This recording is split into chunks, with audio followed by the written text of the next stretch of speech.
Hello, everyone. I'm that one nerd, Jacob. He's so big. You want to know why I'm big, Caleb? Yeah, We back in the stream room, Ah! baby! So, you know how my Wi-Fi driver on my laptop just uninstalled itself? Yeah. Well, it just decided to reinstall itself. What?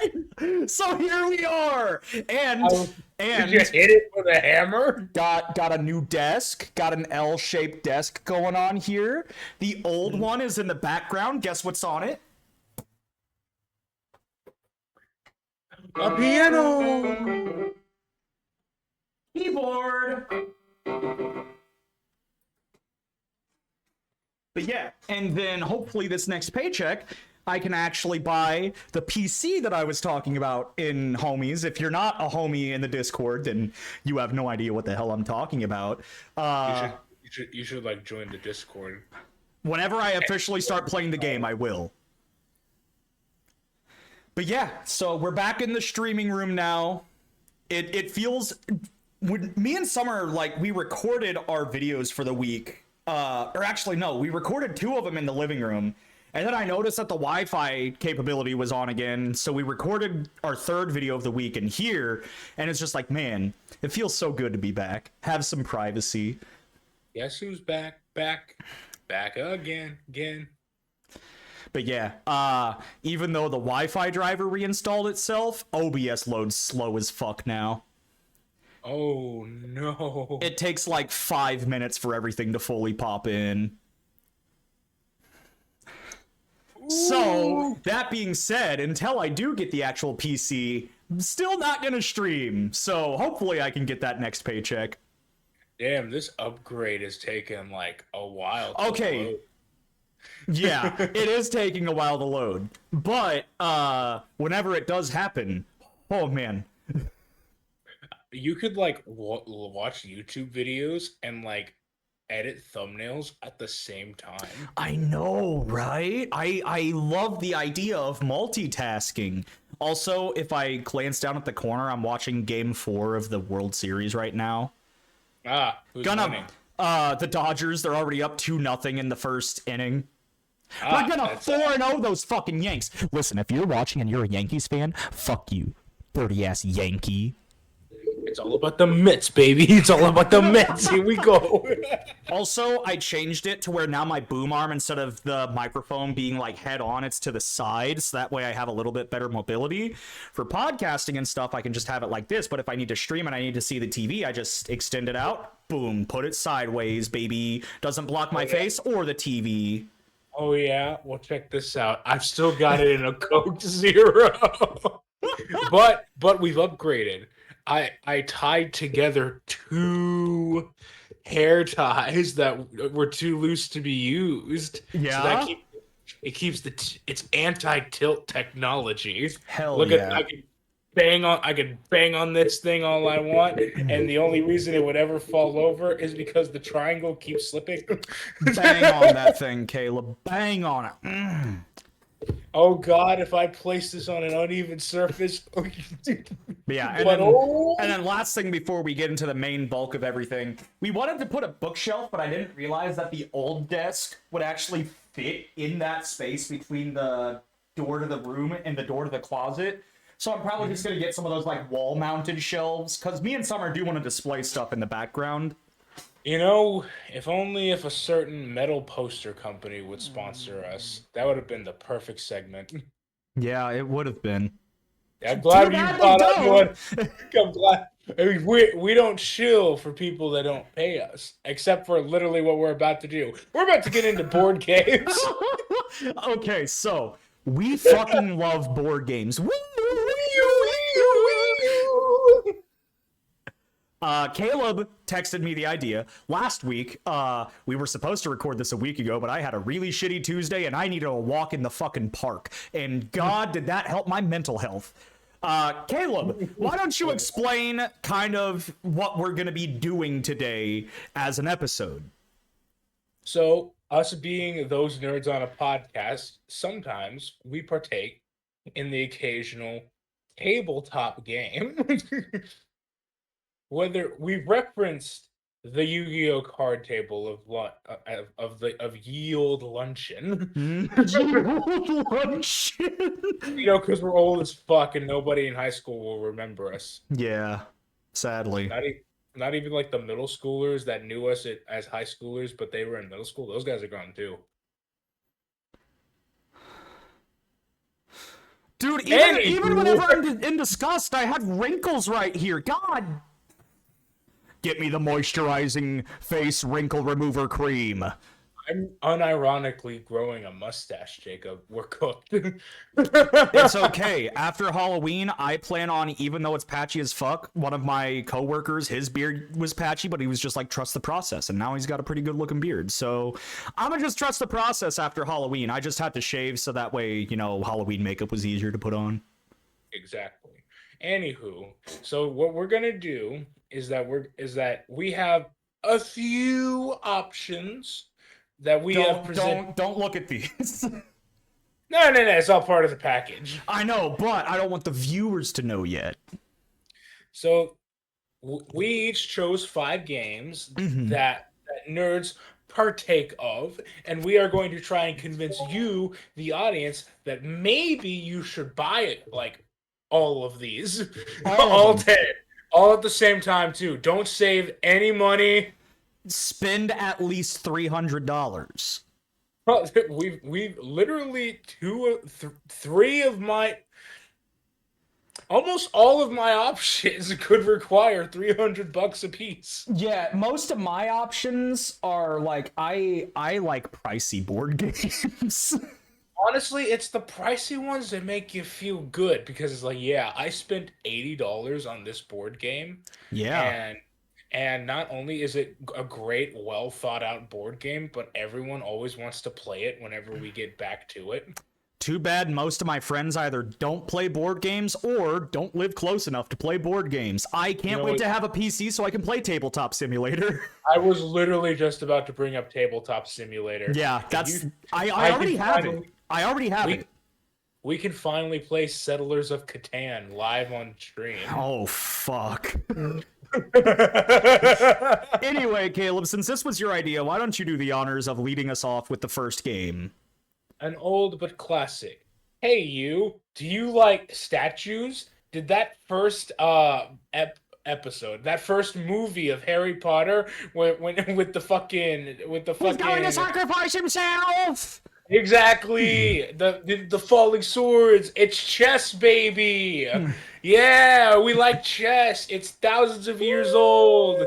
Probably invented in China. Kind of unconfirmed on where it started, but a lot of people say China. Yeah, that's a general consensus. But also, shogi. Oh wait, no, that's Japanese. Shogi's technically a more complicated version of chess. Then you've got all these other board games that are technically just chess 2 through 10. There's a lot of different variants of chess. Mm-hmm. But yeah. And like one of the biggest things about nerddom is your chess ability. The chess app was trending on YouTube for a while. Remember that era? Dude, like I remember 2020 to 2021. I was about to say, I remember peak COVID when everyone was like, man, I can't play in person with anybody. Let me face this computer in a game of chess. And then nobody won.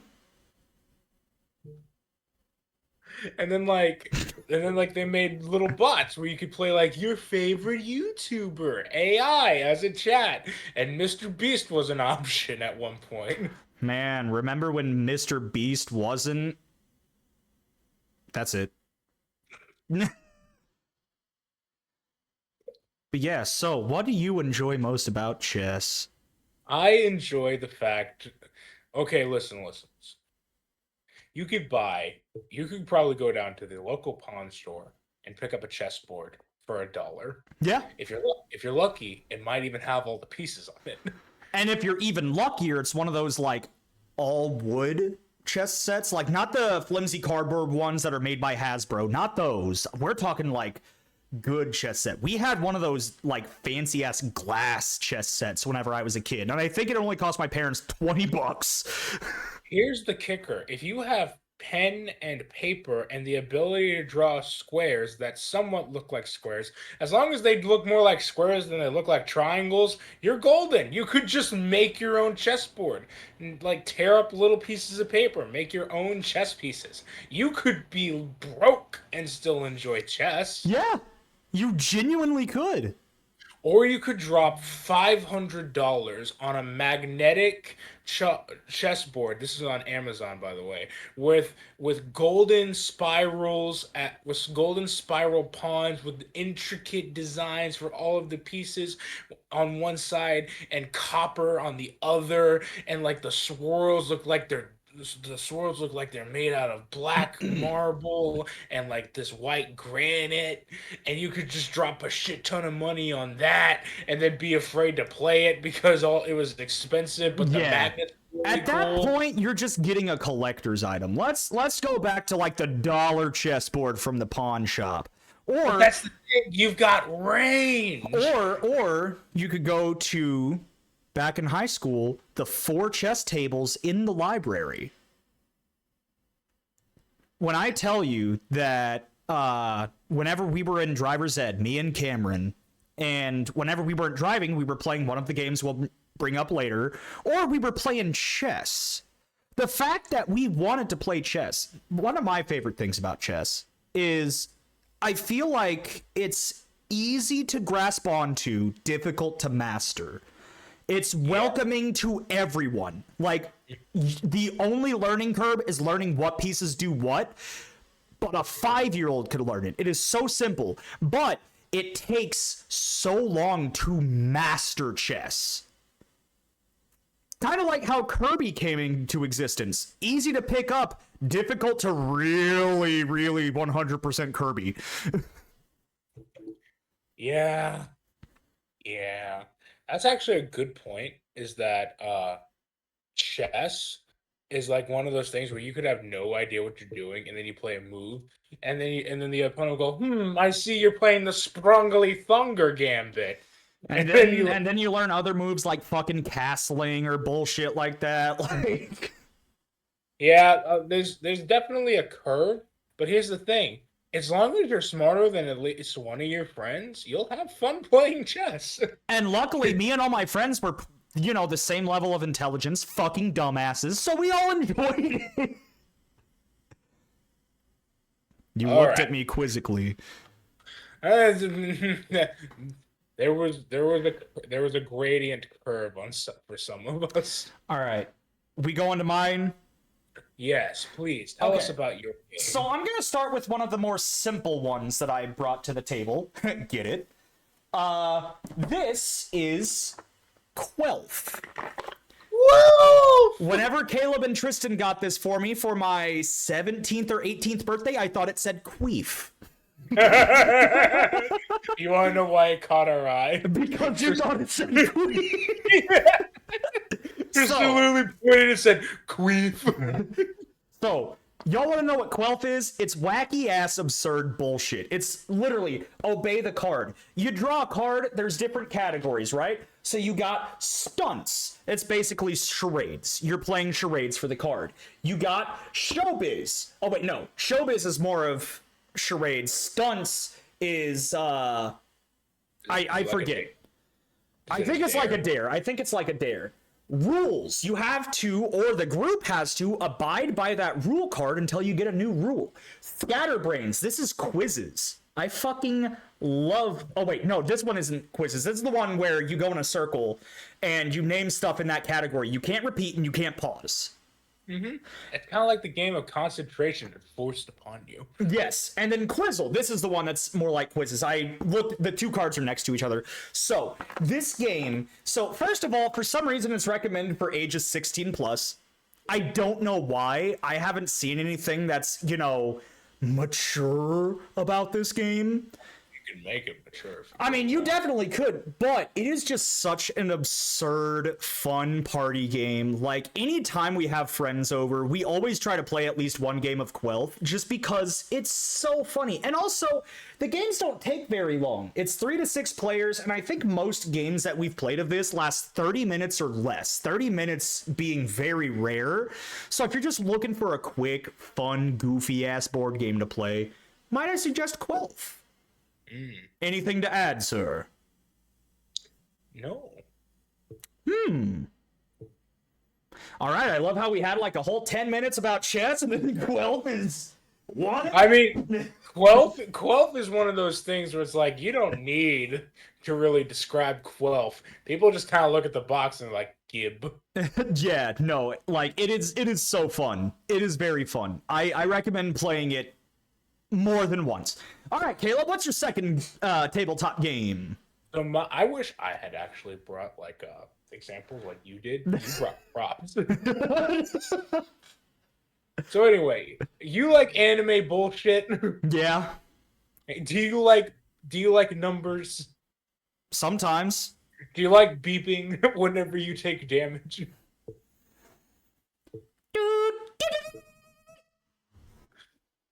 Do you like ancient Egypt for no fucking reason? This game is the only reason I ever had a fixation on ancient Egypt. Today I present to you Yu-Gi-Oh! The trading card game by It's Konami. time to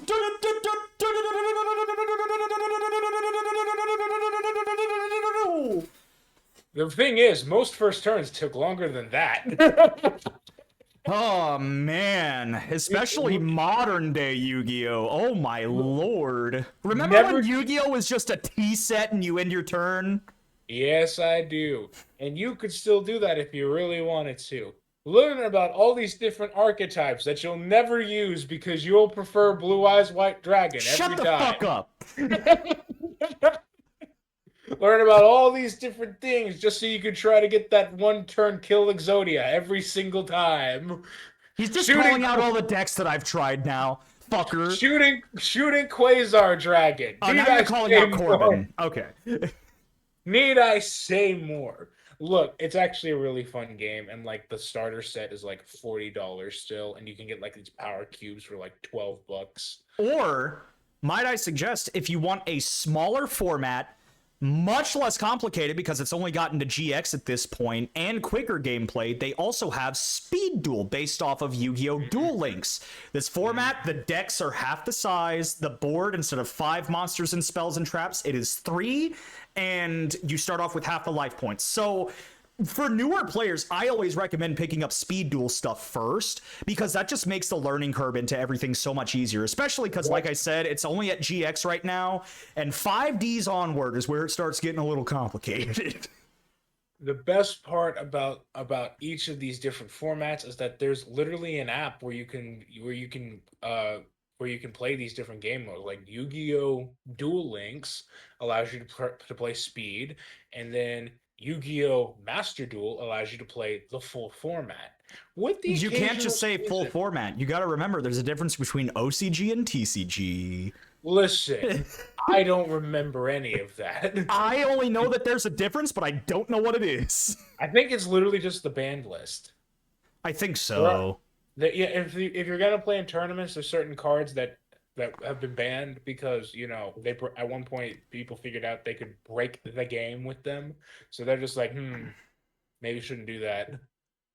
Anywho, it's a great game to get into. My closet, like I've got cards. Dude, I've got so many cards. Like, I wish I could get more back into physical Yu-Gi-Oh! Since we're talking about the tabletop aspect, obviously. I mean, I could always get back into Master Duel whenever I get my PC started and I can cheat to get all the gems that I need. But, like, especially once you get out of school, unless you feel like driving to a card store. This is the only downside of Yu-Gi-Oh! By the way. Like, I'm not even going to say the convolutedness of the game is a downside. I feel like that is something that sets it apart from other TCGs. But once you're an adult, unless you have other friends that play the game that visit your place regularly, you have to go out of your way to try and play the game physically. Yeah. That and with any TCG, it's a huge money sink over time. So buyer beware, because you will lose with your main deck once and then you'll want to scrap everything and start from scratch. I don't speak from experience. Remember when I said you could easily drop $300? Whenever you first look at Yu-Gi-Oh, it doesn't seem like that expensive of a hobby. And then you realize that, oh God, my deck it is like 4 years old and it doesn't really work the way I want it to anymore. And you're like, oh God, what are all the kids playing with? What the fuck is a Link summon? And it's just, what do you mean the rituals aren't viable anymore?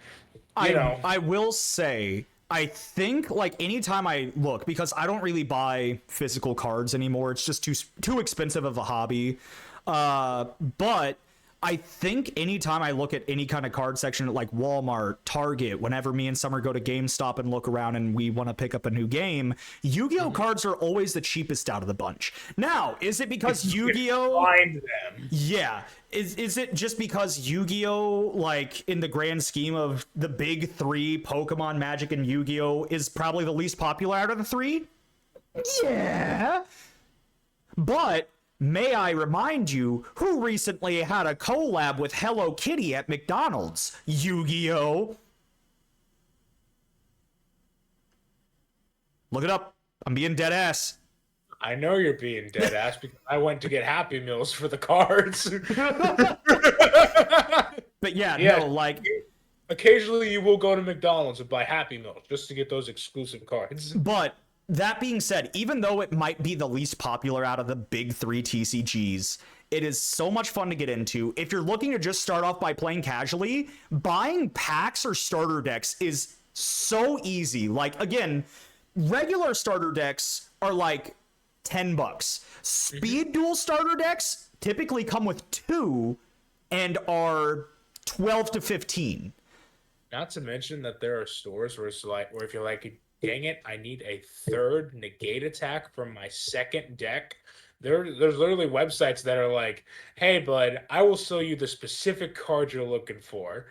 Give money. And you're like, thank you, random website. How much is your shipping? A bit unreasonable. Fair enough. That's why if you're buying singles, you buy a lot from the exact same website, so that way the shipping and the cost of the cards offsets. Never buy one single at a time. Buy at least 10. Tips with that one Nerd Jacob and that one Scout Collins. You know what would actually be a really good episode one of these days? Huh. We should just go. We should just create your own. We should just do an episode where we create our own first decks, and like we should like make a couple of deck lists and explain why these would be good deck lists and why Konami should like release them now. That's fair. I would also argue to say we try to release classic first decks. So again, pre 5Ds, just because all that stuff is way more simple. I accidentally kicked my camera and turned it. All that You stuff really is way hate more Synchro simple. Monsters, don't you? It's not that I hate Synchro Monsters, it's just that Synchro's Onward a little bit more difficult to understand, and that's also when effects started becoming an entire paragraph rather than 2 sentences. Yeah. So that's why I am a big sucker for saying they need to release some kind of classic decks or classic mode on Master Duel, so that way it's OG and GX and that's all they cut it off at. Honestly, that would be kind of sick. Or like, because they do like special game events on Master Duel where it's like you have to duel a certain way, or they have like really special rules. Yeah. So could you imagine just a deck where everything in your extra deck has to be like an Xyz monster, Classic mode. or a classic mode where everything in your extra deck has to be a fusion monster? I Yeah. think that'd be kind of cool. Who turned my microphone down? I bet Summer turned that down. Whatever. All right, we ready to move on to the next thing? I don't know why Summer keeps turning down the microphone, considering she's already a mouse. Yeah, I know. All right. I don't like hearing myself. So, the next game that I had, I definitely should have stacked these more in the order that I was going to pull them out in. Do you like war? Oh, buddy. Then do I have the game for you. This is Risk. Somehow a game that is actually fucking war is 10 plus, but something like Quelf, 16 plus. I don't rate things. So, That one age rater, Jacob. Risk is so much fun and kind of like chess, very easy to get into. But if you want to be a pro strategist for Risk, you gotta know what the fuck you're doing. You can't just say, yes, I'm going to dump all my troops from Kazakhstan into China. You can't do that. That doesn't work. But learning everything is so simple. Games of this, depending on how many players you have, are gonna take a while. So if you're wanting a longer game, I think this is one that actually has like an average play time somewhere on it. Dude, tabletop simulator with a bunch of the homies playing Risk. That would be amazing. But World War homies. the cool thing about Risk, right? So I have the original Risk here. This is the entire world. There are special edition Risks. There's like Game of Thrones Risk. I've seen, God, I can't think of some of them off the top of my head, but there are special editions, or they have it broken down to specific continents as well. Like on the back of this one, it advertises Risk Europe, and it's night themed. I saw one where it's like Risk in space. That sounds reasonable. But yeah, this is a very fun game. 2 to 5 players. If you're playing with 2 players, I will say this is definitely a 3 or plus player game. I need to stop kicking my fucking camera. Like with nice setup, dumbass. with Risk, I personally feel like you have to have 3 or more players for it to be viable and fun. But there is a 2-player option. But if you're playing with the maximum of 5, or you can make house rules. Remember some of the house rules? Like tag, where guess what? There's 2 people controlling one army, but whenever it's one person's turn, your teammate can't say shit. So if you're... I remember the amount of times where you and me were on a team, and I would make a move, and you're like, Caleb, what are you doing? I'd be like, Yeah. House rules for Risk can really change up the game too. Like there's not a lot of house rules for something like the Risk. Rules can change the game. Holy shit. But yeah, Risk, very fun. I highly recommend it. I always recommend the base game first, so that way, you know, you got the whole fucking world, and then you can kind of delve into it, see if you want to get specific continents, or I know there's a Risk video game that I have on my Xbox. Literally, you can just straight up do New York City, and it breaks it down into the 5 boroughs, or 4 boroughs? Is it 4 boroughs? I'm gonna blow up the city. But yeah, very fun. Highly recommend. Great game, and you can piss off your friends. Easily. Remember when Tristan kept winning because we kept ignoring him? Yeah, dude, he really loved just building up his troops in fucking Australia and then just going up through Asia and just spreading like a plague. I think Tristan's. This is my thing. I think Tristan played dumb on purpose during this fucking game. Oh, 100%. He specifically chose Australia because he knew that none of us would look at it until it was already too Well, late. because the thing is, with Australia, right? Actually, hang on. The board is on top. I can show the board. So, let's take a look at the world. So here's the thing with Australia. It's only 4 territories, and it gives you a 2-troop boost for having all of Australia. Now, for anybody, that is not worth it, especially like you have North America, 9 territories. That gives you 5. People really love to bum rush Asia because it's And fucking... Europe. Well, not Europe as much because it's about the same as North America, but Asia is 12 territories and gives you 7 bonus troops for having all of them. So Tristan would have all of them here. The only way to get to Australia is attacking Indonesia from Southeast Asia. So what he would do, he would pump all his troops into Indonesia, So that way he would have an impenetrable wall because he could only be attacked from one place. Like there was at one point, I distinctly remember him having 5 of those fucking cannons right in Indonesia, and he would just sit there and be like,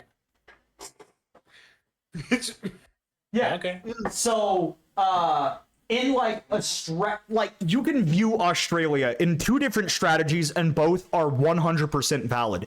You can view it as this only gets me 4 troops, and there's only 1 point of entry, so I might get fucked over, so I'm not going to go there. Or you can view it as the strategy of, oh yeah, I get an extra 2 troops per turn, and there's only 1 point of entry. People aren't going to be able to get to me. And if you play fucking capitals and get Australia, oh my god, as long as you're defending Indonesia and your capital isn't Indonesia, it is over for everyone.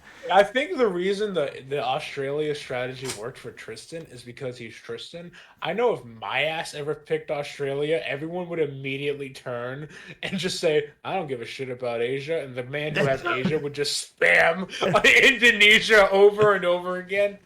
That's why I always went. That's why I always went for South America, because I could attack like 3 continents at the same time. Yeah. So anyway, again, it is such a massive, expansive game. So highly recommend. Caleb, what's your next game? So, kids, you like chess and gambling? Let's go gambling.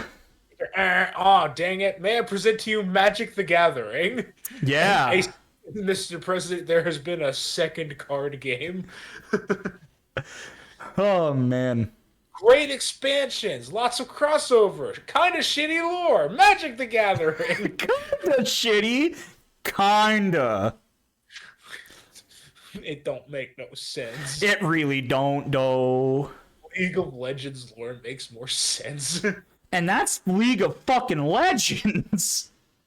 So, I didn't get as into Magic the Gathering.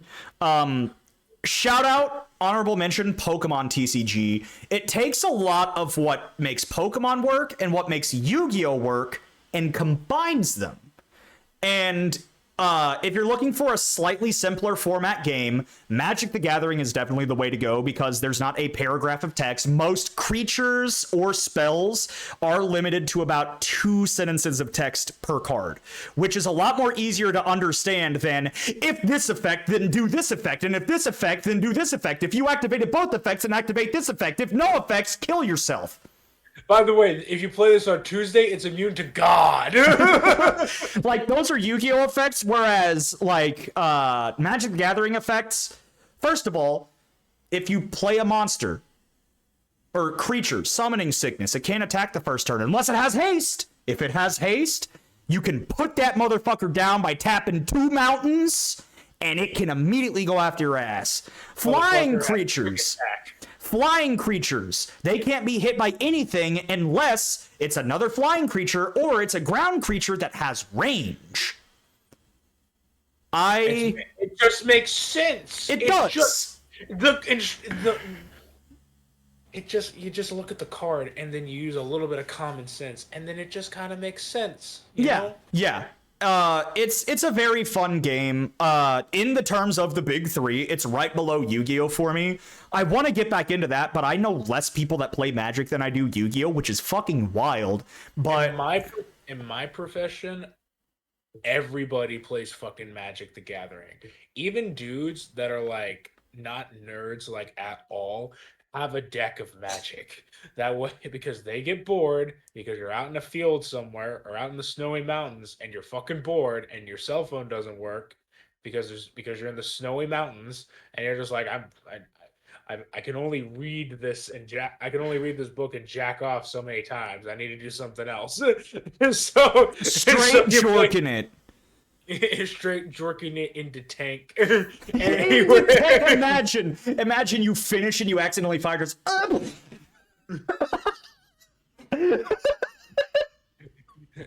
Sir, I was straight jerking it behind the gunner's seat. Understood.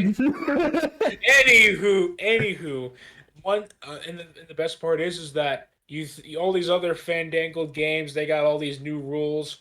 No, like Magic the Gathering has like has at the same time a lot of different rules depending in game modes, and at the same time none, because they only sell you commander decks I was about to nowadays. say, it's like you either get standard or commander. That's it. Exactly. And the two rules are almost exactly the same. The only They're all- difference is commander, you can only have one copy of the commander in your deck. That's about it. That's it. That's really it. And the thing is that there's only five colors that you have to worry about. 1, 2, 3, 4, 5. Red, blue, green, black, and white.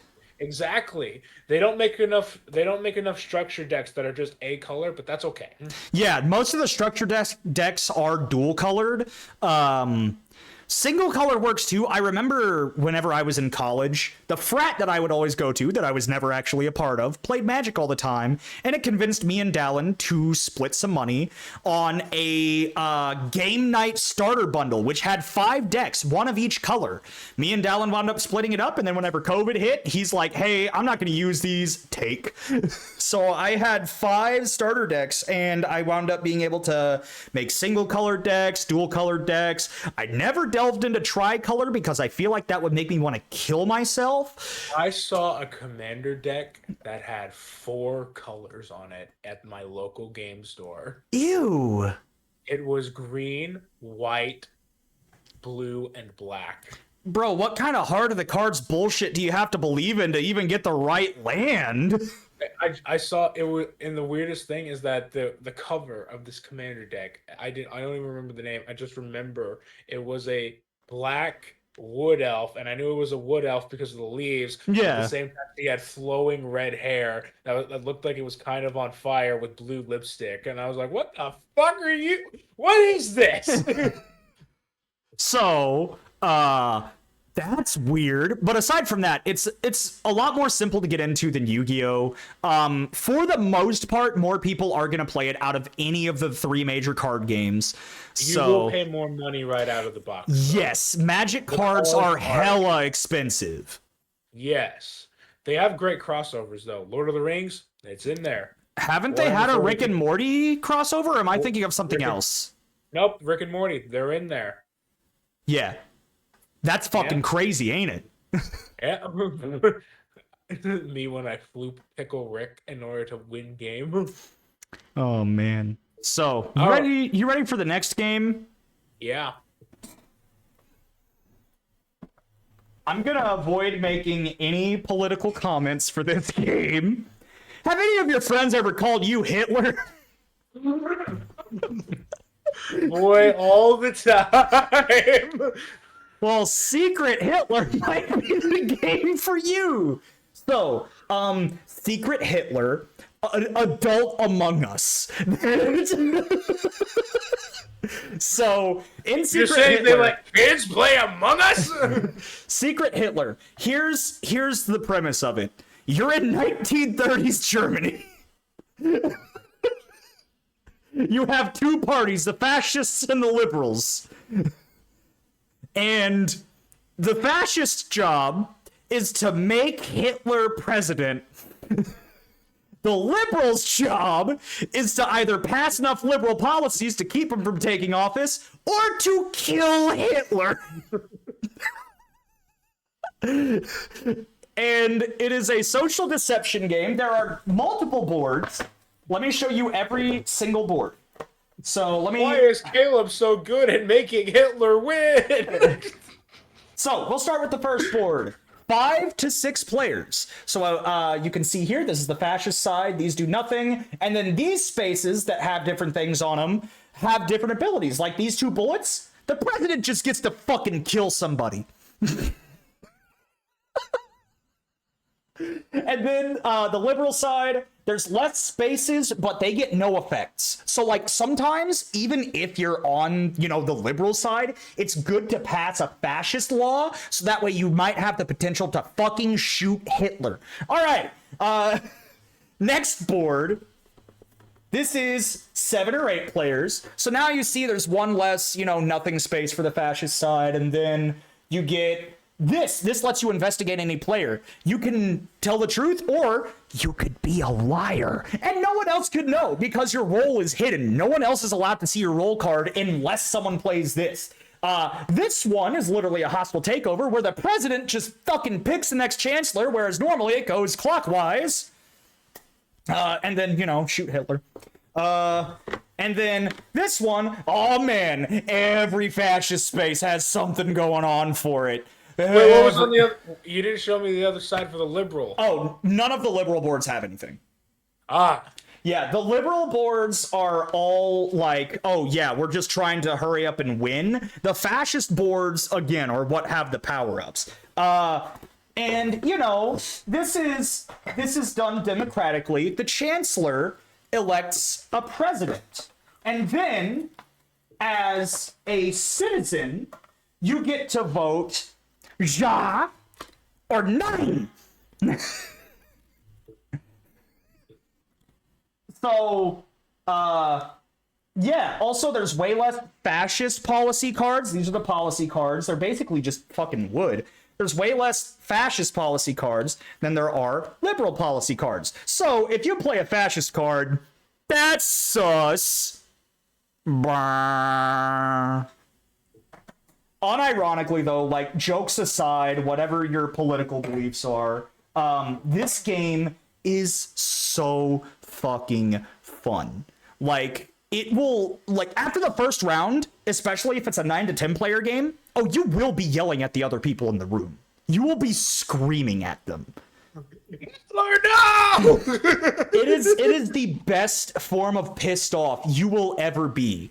I love social deduction games, and this one has easily got to be my favorite. Outclasses Among Us, Town of Salem, One Night Ultimate Werewolf.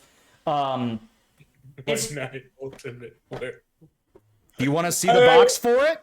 No, I love that game. We played it in church. Hell yeah. But yeah, it is so much fun. I highly recommend it. This one, little to no learning curve. Like, it honestly is easier. This is one of those games where it's easier to just play the game than it is to read the rule book. Like, as long as you have at least one person that knows what they're doing, make them the chancellor first. They'll elect a president, so that way it's kind of like, hey, this is what happens during an election cycle. And then from there, it just all of it makes sense. Every last second of it makes sense. So we play Secret Hitler on a board game night, and I just trimmed my mustache to right here. Oh no! But yeah, only downside: this motherfucker's like $50, and you have to order it off of Amazon because I don't think many people want this name on shelves. Could you imagine the irony if you put it in a Target? Oh no! All right, enough Hitler talk. What's up, Caleb? Well, speaking of Hitler... Oh no! Do you like strategy games, Jacob? Where is this going? What do you mean, speaking of Hitler, do you like strategy? I love strategy games. I am asking the questions here. Do you like strategy games, Jacob? Yes. Do you like the look of a chessboard? Yes. Are the rules sometimes a little too complicated for you? No. Well, good. Unfortunately for you, dear audience, some of you will not enjoy chess because you have the IQ of a toaster. This is where the game checkers comes in. Take all the learning curve of chess and say, nah. You like diagonal lines? We got them. You like forward lines? Fuck you. Do you like jumping? You know that kings are cool, right? Well, trying to make a few of those. Checkers, baby. Hold up, I got you, Caleb. I got a prop for this one. Keep talking. You know the best part is that you can literally just take all of the nice little intricate chessboard pieces and just kind of whip that shit off, and then just immediately put these little fucking circles. That's all they are. They're just circles. And then you just be like, "Ooh, look at me! I'm playing a strategy game because I understand the concept of diagonally."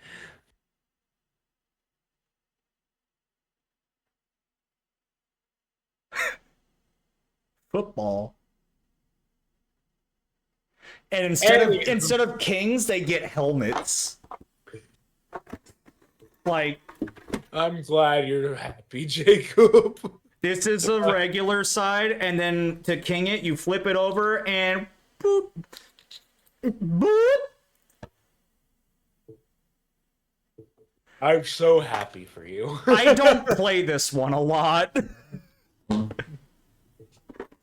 No, nobody who's good at chess ever plays checkers, because the second they do, it feels like they're forced to play like dodgeball with a third grader on their knees. You know, it's just one of those things where it's like, but people who are good at checkers will never play chess because they can't understand the concept of moving not diagonally. And not jumping.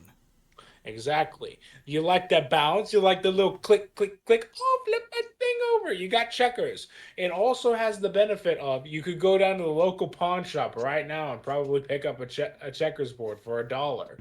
This one, so much easier than chess, though, to make your own, because all you got to do is cut out colored circles. Mm-hmm. You like circles? You like colored circles? Here you go. Here you go. Here you go. I mean, they have a Chinese variant, so that's pretty cool. Chinese checkers is way better than regular checkers. I said what I said. You're not. It's not really that controversial. Yeah, that's fair. I'm like checkers players are seething, but you know, if you just kind of want to learn a bit more about thinking in general, and you need a little practice thinking, you know, because you're not very good at it, checkers may be the game for you. Don't worry, you can get better at thinking. That's what checkers is for. One day, maybe you'll be able to understand the concept of moving forward and not just diagonally. The fucking Yanks just hit a grand slam.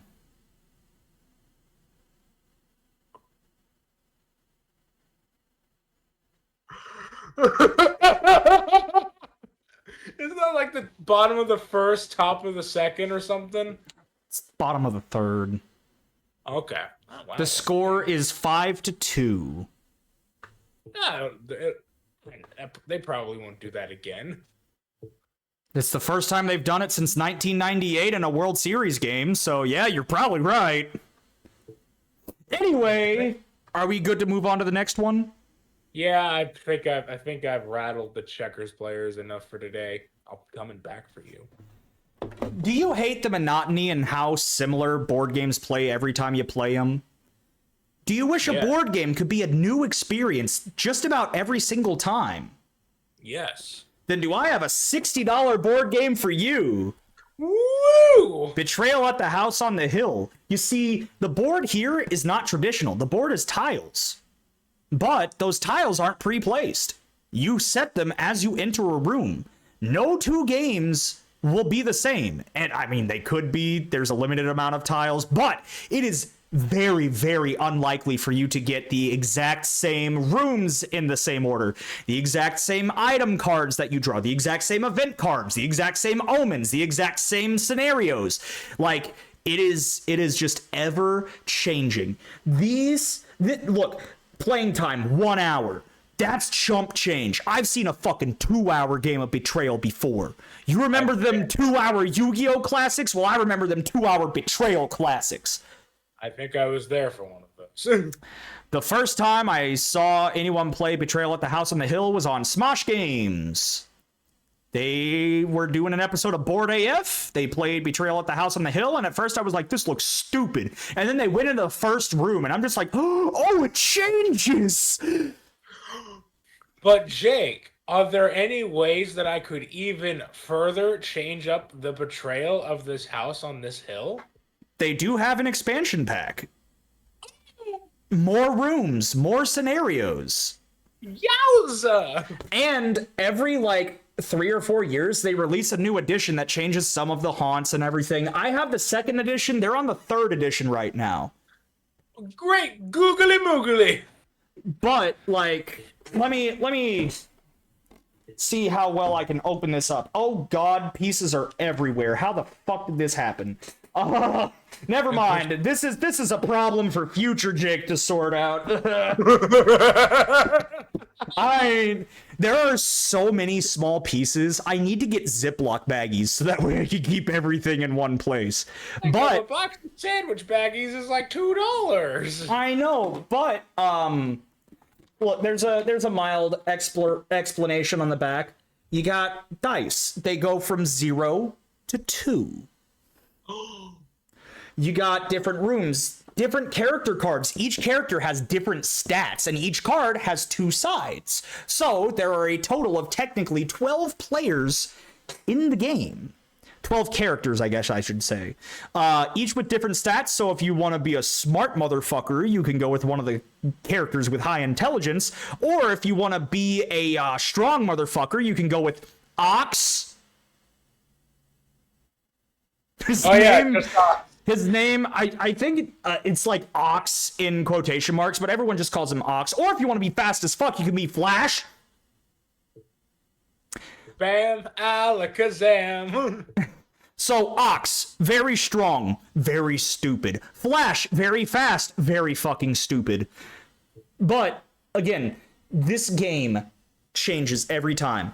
Sure, there may be times where I've played a haunt multiple times, especially with how many times I've played this game, but the Anytime we sequence... get more than like 4 people in a row, be like Betrayal on the Hill.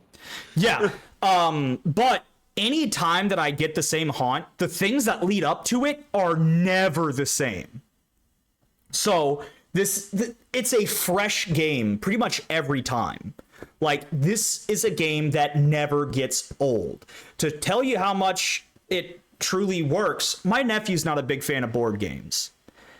Me, Summer, and my nephew sat down. We made him play it one day, and now he always asks if we brought it with us whenever we go to visit. So, obviously, we have to bring it with us. On his tablet and wants to play a board game. No, he's not really a tablet kid. He's more of a Fortnite kid. Can we really judge him? No. With what we stream? I play Fortnite constantly. I just passed level 200 of the current battle pass yesterday? Day before? Someday in the past couple of days, I passed level 200. But yeah, again, this one, a little bit higher of a learning curve, especially whenever you get into the haunts. Because with the haunts, the survivors have their own rule book, and the murderer has their own rule book, or I guess traitor. Traitor is the official term. So it's like, there's a lot of reading involved. Placing room tiles, very straightforward. Events, items, very straightforward. They all have it on there. But you want to know why this has so much reading? Why? You see, it's made by a little company called Wizards of the Coast. The same company that created a game that I'll be talking about here in a minute. Woo! Go ahead. So, Jake, everything sucks and we're all going to die. Absolutely, that's true. And nothing you ever do ever matters. Absolutely, that's true. And you will die a horrible death every time. I hope that's not true. Probably in an ironic, almost Shakespearean twist. You mean falling boulder?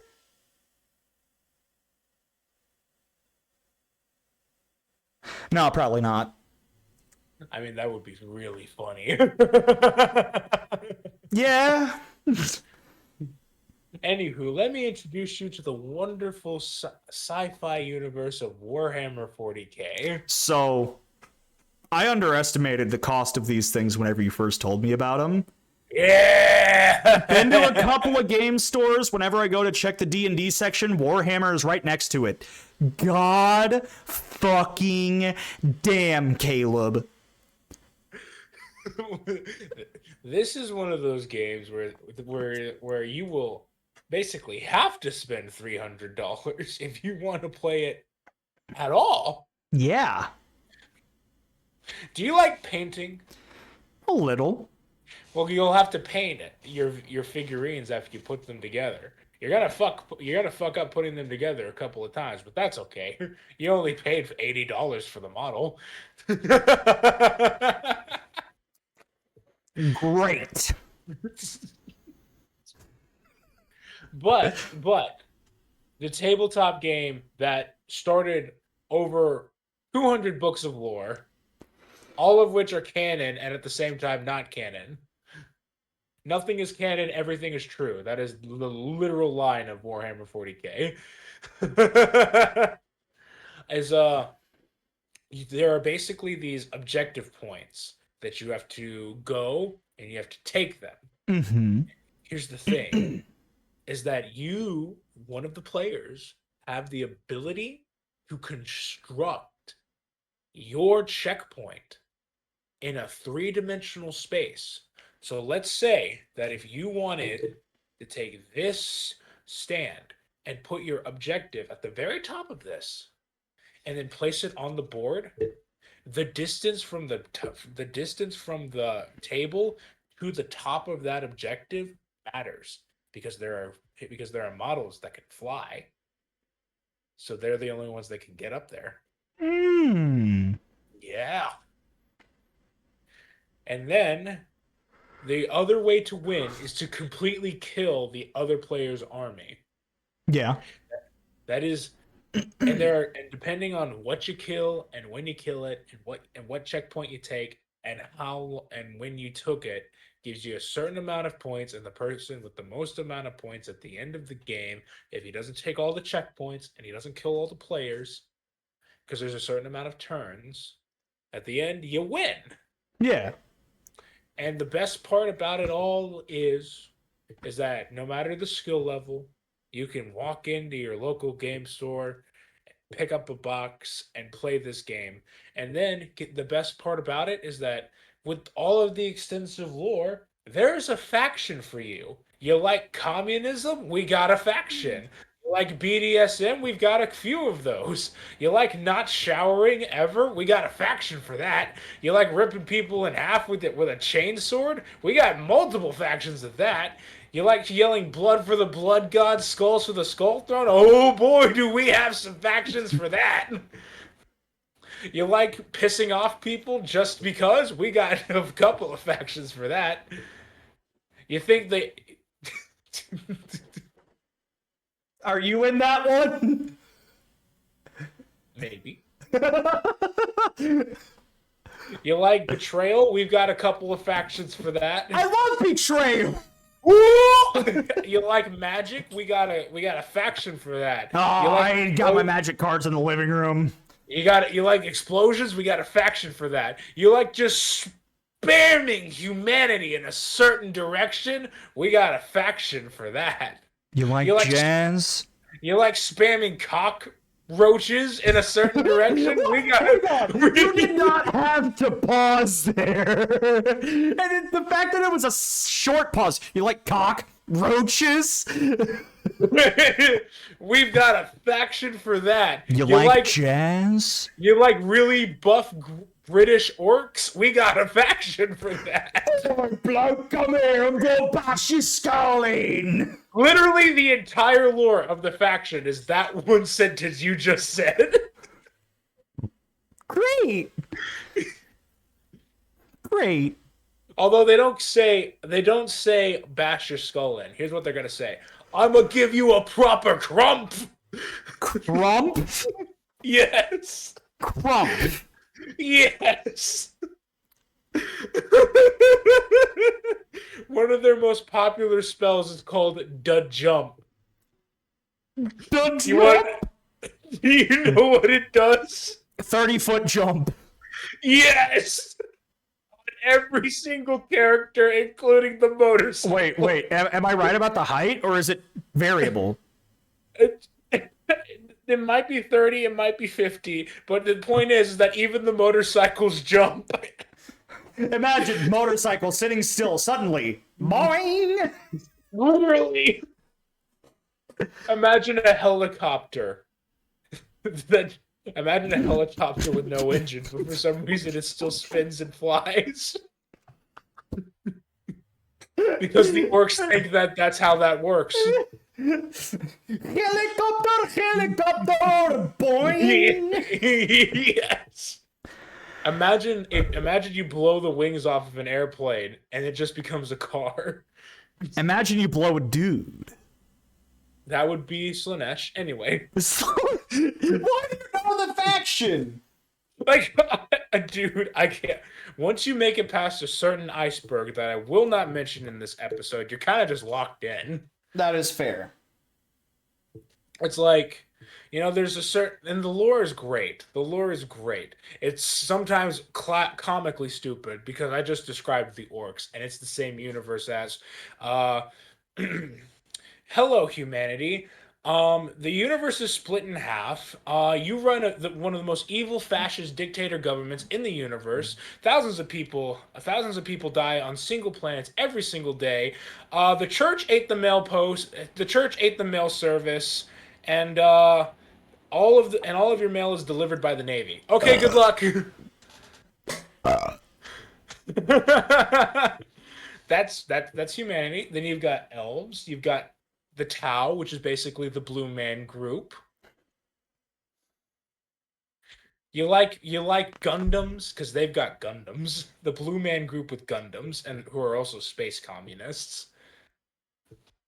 All right. And that's the thing, is that no matter what, even though it's all wildly expensive and it takes so much time to sit down and paint those little fuckers, eventually you'll find figurines and like characters that you paint up and you just fall in love with them over time, and you're just like, wow, if I drop this son of a bitch, I'm gonna cry.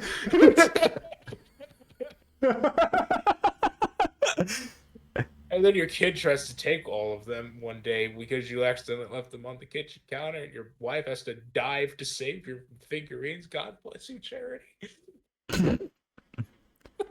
Well, you want to know a game that plays very similarly to what you just said? Honestly, the similarities are shocking. So, I didn't get into this until recently. A lot of my friend group played it in high school, but you want to know my excuse? I don't want to read. That was dead ass my excuse for not playing. You played Yu-Gi-Oh with their paragraph long effects, and your excuse was you didn't want to read. Well, here's the thing. The first thing Mikey did was hand me a fucking thick ass 150 page, like every page was this size book, and he's like, read all of this and you can start. What did he hand you? I don't know. The player's handbook? Probably. Oh. But that turned me off to it. But then, same friend group, Colton was like, hey, you want to start a D&D campaign in your Discord server with some of your friends? I'm just like, fuck yeah. And I've become an addict. Is that the newest one? As of a year ago, yes. It is a Christmas present that I bought for myself. I actually haven't played that campaign. So, I want to play it, but I need more people. But this is, very unlike any other thing in D&D, whereas the character sheets and everything are already kind of pre-filled, I mean, any D&D campaign, you do all this yourself. And if you thought I was joking about I don't want to read, this is something that turned me off to the game, and I wish that I hadn't been a bitch. Yeah, there's so much to D&D. Look at this. This is a whole campaign in a magazine, essentially.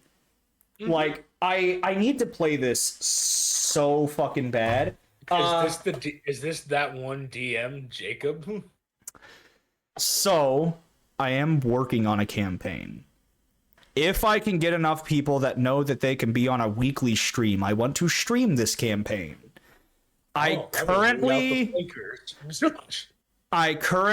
have a 6-branch storyline in this campaign.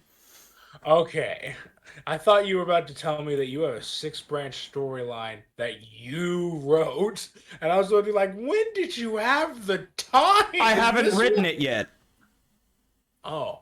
I have the beginning of each branch, and I have the ending of each branch. I need the middle. But I have general ideas. Once I get my computer, like, I'm gonna be honest, I'm gonna be writing. I'm gonna be writing like a motherfucker. Like, I've never been into creative writing, but playing D&D has made me, like, this is gonna sound tacky as fuck, but I feel like it's made me more creative of a person. It's one of those things where it forces you to practice imagining things. Yes. And not only imagining things, but interacting with that imagination and vocalizing it to other people to where they can understand what the hell you're talking about. So, hear me out. If you're not sold yet, imagine you have a group of 6 friends. One of them wants to lead your party. And by lead your party, I mean basically be your group's narrator, your group's storyteller, your group's biggest fucking enemy. D&D. Now, imagine, there's still established lore, but you can make whatever you want. You can do whatever you want. Sure, there's plenty of content that's already in the game officially. Homebrew content is such a big ass thing. You can find homebrew just about anything. And you talked about collabs with Magic the Gathering. Collabs with Dungeons and Dragons include Minecraft, Yep. Rick and Morty, Again. and one of the biggest like podcasts / long ass YouTube series I've ever heard of.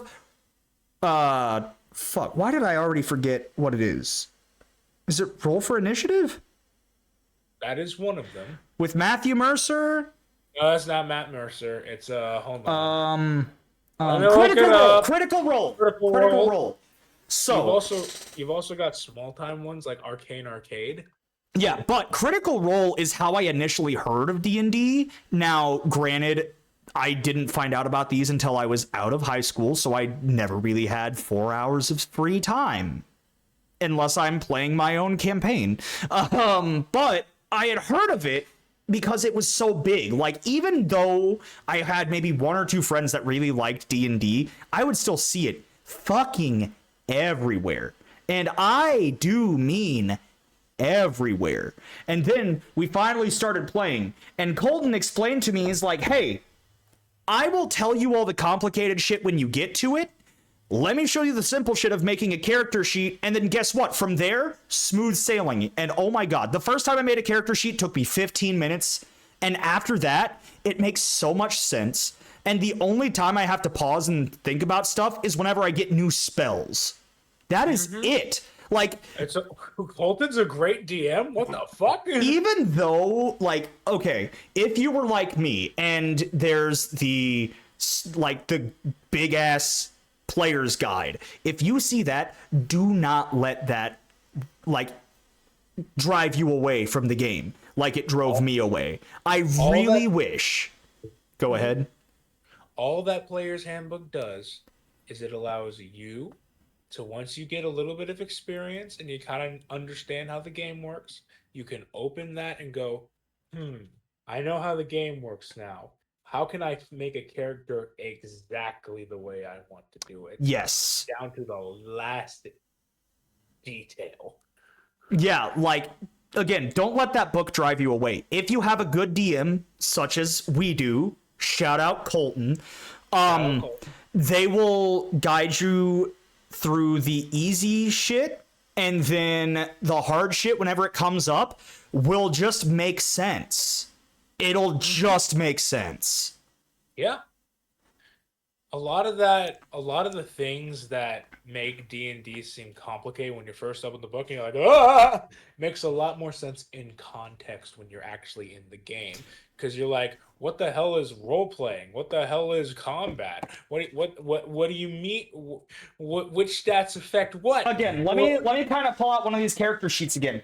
Every page is going to look something like this in the new players, like the guidebook.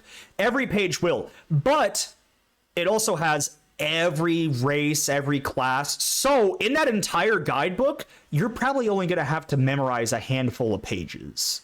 Yeah. And and the best part is that let's say you've been spamming fighters like somebody in our party, and then the next campaign finally comes around. Everybody else has been through 2 whole campaigns, so now the guy that's been kind of metagaming because he's been playing Dungeons and Dragons for years can finally let go of his fighters and do a character that's somewhat adventurous and not the anchor point anymore. You can open the player's handbook and be like, ah, yes, I remember these characters. And then you turn around and it's just all rangers and spellcasters and not a single. But yeah, like I said, this game, from the outside looking in, has a very high bar to clear whenever it comes to being a new player. The bar still higher than some like tabletop games, but I would say it's a medium set bar. It's only as hard as you make it out to be in your own head. If you convince yourself that it's easy and someone explains it to you in a simple way, it is one of the easiest tabletop games you could ever, and I mean ever, get into. Especially if you have a group of friends that get into their characters really well, that get into the universe that has been built for you, or if you decide to get one of the books, which there's no shame in that at all. I feel like that's the best way to start off, especially if you're just trying to start off DMing. But as long as you have a good DM and you have a good group of friends that really gets into it, this game is, it might be the perfect game. Honestly, yeah.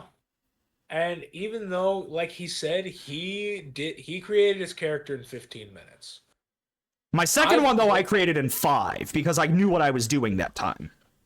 I've been playing for years, and it took 30 minutes for me to build my latest character. And the reason why is because I would sit down, and every time I came to a tab, I would talk to Colton about lore. There is so much lore of my character that Colton was like, oh god, dude, we might not get to all of this. I'm like, that's okay. We're never gonna be bored when we finally get to some glued on mouse savant lore. I made like 4 paragraphs of lore for Gallus Stoneforge, and I made sure that most of it kind of intertwined so that way one storyline for the character could fit all of them. Mm-hmm. Like, Colton is such a good DM. In our last campaign, you were a water genasi, and you didn't describe, because a water genasi is half genie. Yeah. You describe what happened with your dad at all. It was completely open-ended. Yeah, it was just, I lived with my mom for as long as I knew. I had to basically be the breadwinner of the household because she couldn't work, so there's that. Colton took that and made an entire story arc about how you're secretly the Prince of Atlantis or some bullshit, and it was great. And then we stopped playing for months, and then we had to start a new campaign. Yeah, because everyone forgot where we were at, and one of the people that was in the campaign, not naming names, Dan, wants to spend time with his wife whenever she's not at work, which based, valid. I understand. Do that. Anyway, Dan. Dan, very base. Spending time with your wife. Could not be me. But yeah, like I've told Caleb, I've told other people that I've talked about being the groomsmen in my wedding, I don't want like a bachelor party where we go out and get wasted. I want a 24-hour one-shot D&D campaign. I don't care if the ending is like, oh, your character gets married, or if the ending is just like some grand-ass adventure. I want, for my bachelor party, a 24-hour one-shot D&D campaign. Can I still drink? I mean, yeah, obviously we can still drink. I'm just saying, like, we're not going to go out to like bars or clubs. Like, we're gonna be hunkered down in someone's living room or basement or hotel room if we want to go that route, and we're gonna be getting wasted while we fuck up goblins. When things get a little like tired, will W be provided using code ThatOneNerdJacob at checkout to get 10% off? First of all, code T1NJ, but yes, W will be provided whenever we start getting EP. And you know what? I'm pretty sure, like, Jaeger bombs exist. You just mix Jaeger with Red Bull. Let's make some W mixed drink. Dude, W bombs. W bombs. Now I kind of wonder what blue raspberry W mixed with vodka would taste like. I mean, okay, so me and Summer. Now we're going off the rails because we're at the end here. There's a vodka brand, Svedka. Pretty sure you've heard of it. They make flavored vodkas, and their flavorings, like, you can still very much tell you're drinking vodka if you're just doing a shot. But what no other flavored vodka has ever been able to do is make me tell that what I'm drinking is that flavor. They've got cherry limeade, they've got blue raspberry, they've got pink lemonade, they've got just straight vodka if you just want straight up vodka. But it is delicious. And whenever we have parties, I will just do a couple of straight shots of that because it's that good. Mix it in, though, with some Sprite, and you basically just have like an alcoholic cherry limeade.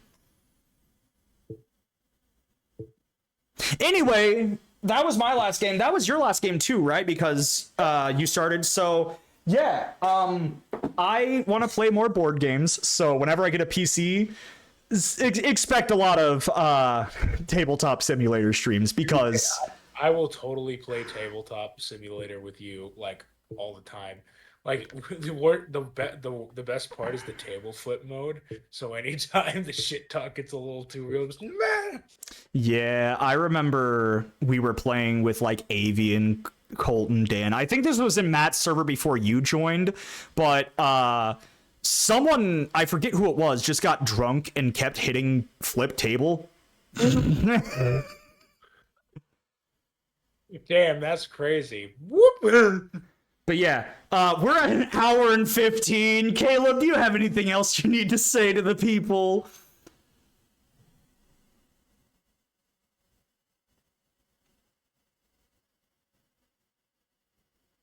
Anything at all? You know, a keyboard that you use to control the computer, and a musical instrument, and a thing you use thumbtacks to organize your unlocking devices are all still keyboards. Yeah, you're right. All right, I'm gonna end this off with a little ditty. Just kidding. I'm the one that records, so I can't go off and play music in the background. But yeah, thank you all so much for watching. We hope that we inspired you to play some more board games, get out, meet some people that want to play board games, or if you already play those board games, are inspired to now go and play them with people. But thank you guys so much for watching, and we will see you guys next week. Hopefully, if I don't get depressed and have to go take a walk. Bye!